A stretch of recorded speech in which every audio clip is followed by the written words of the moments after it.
Convido você a abrir sua Bíblia comigo no livro de Pedro, primeira carta de Pedro, capítulo 4, versos de 1 a 6. Primeira carta de Pedro, capítulo 4, versos de 1 a 6.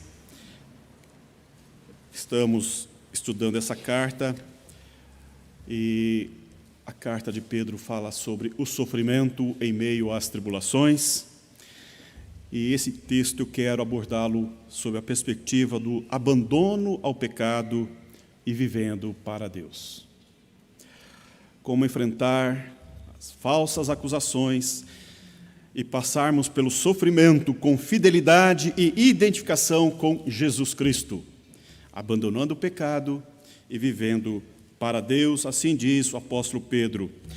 Ora, tendo Cristo sofrido na carne, armai-vos também vós do mesmo sentimento, pois aquele que sofreu na carne deixou o pecado, para que, no tempo que vos resta na carne, já não vivais de acordo com as paixões dos homens, mas segundo a vontade de Deus, porque basta o tempo decorrido para terdes executado a vontade dos gentios, tendo andado em dissoluções, concupiscências, borracheiras, orgias, bebedices e em detestáveis idolatrias. Por isso, difamando-vos, estranham que não concorrais com eles ao mesmo excesso de devassidão, os quais hão de prestar contas àquele que é competente para julgar vivos e mortos. Pois para este fim foi o evangelho pregado também a mortos, para que, mesmo julgados na carne segundo os homens, vivam no Espírito segundo Deus. Pedro está dizendo, tendo como consolo a herança da vida eterna, para com Deus, os sofrimentos e as provações podem ser uma grande dádiva para os crentes, porque por meio das lutas, Deus está produzindo algo maravilhoso, algo valioso na vida do povo que o tem por Deus, aqueles que são chamados por Deus. E eu quero falar sobre esse texto pensando em 4 ideias que vejo nesse texto. A primeira ideia é: os sofrimentos e as provações são uma possibilidade real na vida do cristão. Os sofrimentos e as provações são, na verdade, possibilidades reais na vida de um cristão. Veja o versículo 1. Ora, tendo Cristo sofrido na carne, armai-vos também vós do mesmo pensamento, pois aquele que sofreu na carne deixou o pecado. Pedro está dizendo que nem Jesus, nem o próprio Jesus, o homem perfeito, viveu sem sofrimento. Ninguém passa, meu irmão, minha irmã, por essa vida sem lidar com o sofrimento, sem lidar com a dor. Por isso que ele vai dizer: armai-vos vós mesmos do mesmo pensamento.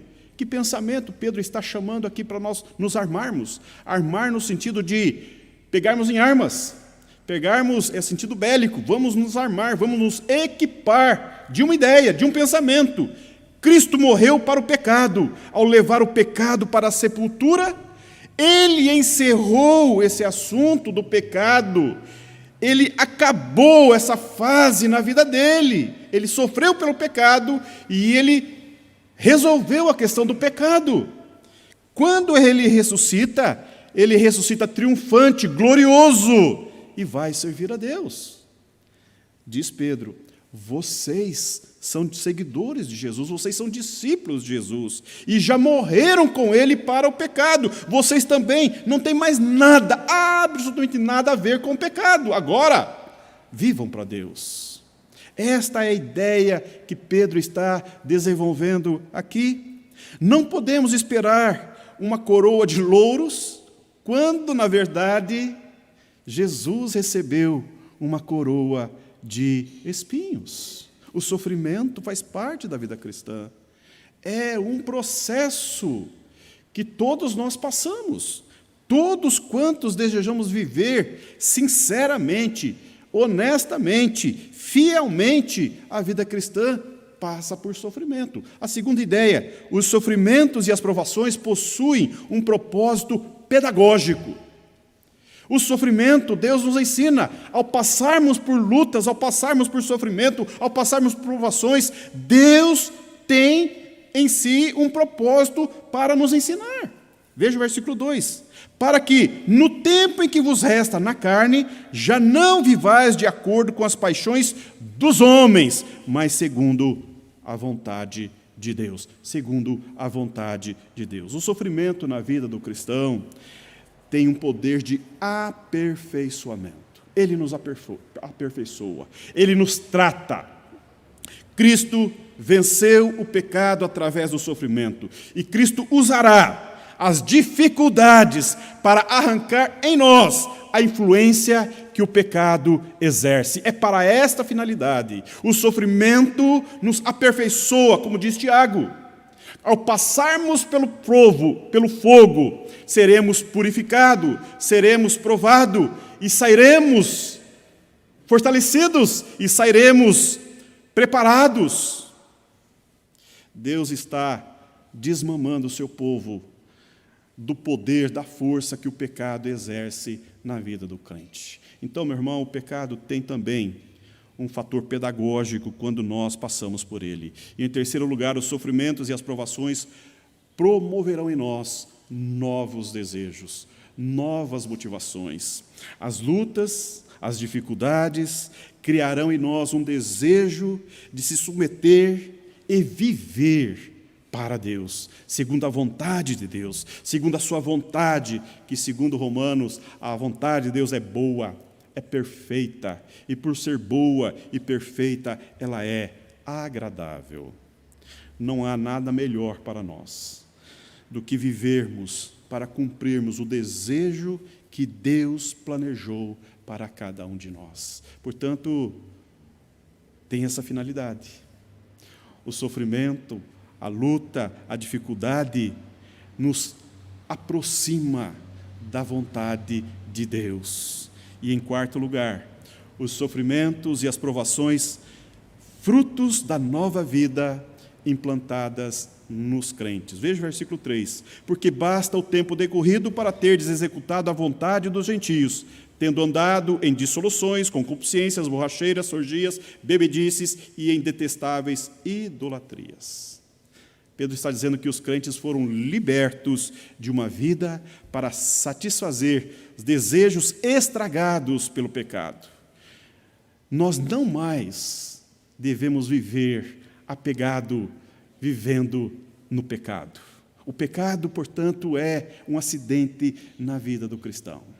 Nós fomos libertados pelo poder do Evangelho de Cristo na cruz do Calvário para vivermos libertos de sentimentos, de pensamentos, de pecados que tenazmente nos assediam. E aqui ele faz uma lista dos pecados que outrora fazia parte da vida dos cristãos a quem ele escreve. Pedro está escrevendo para uma igreja sofredora, uma igreja que está sendo açoitada, está sofrendo grandes perseguições e lutas, não só do Império Romano, mas também de muitos outros. Por quê? Porque eles têm um estilo de vida diferente. Eles vivem de modo diferente. E o modo de vida do cristão afeta o modo de estilo de vida dos pagãos. E Pedro está dizendo que eles foram libertos desses desejos. Veja, dissoluções, vida sexual cheia de excessos e desenfreada, concupiscências, desejos apodrecidos dos olhos, da mente e do coração, bebedeiras, são farras sem controle no uso do álcool, orgias, uma vida noturna desenfreada, embriaguez e a dependência do álcool e a perda completa dos sentidos. E ele fala de detestáveis idolatrias, que são festas religiosas celebradas para deuses pagãos, divindades pagãs. Por isso que ele vai dizer: por isso, difamando-vos, estranham que não concorrais com eles ao mesmo excesso de devassidão. Pedro está dizendo que causa espanto, causa espanto ao ímpio o fato de os crentes serem sido libertos do estilo de vida que satisfazem a interesses e prazeres pessoais. O estilo de vida do cristão causa espanto. Ele se espanta em ver em nós, em ver em você, em ver na sua família, em ver naqueles que caminham no caminho estreito da palavra. Eles se sentem estupefatos pelo fato de nós não praticarmos as mesmas obras que para eles é muito comum. Porque para o incrédulo, esse estilo de vida é absolutamente normal. E Pedro então está dizendo, nós somos diferentes. Nós vivemos diferente. Nós nos comportamos diferentemente. Nós não somos como os ímpios.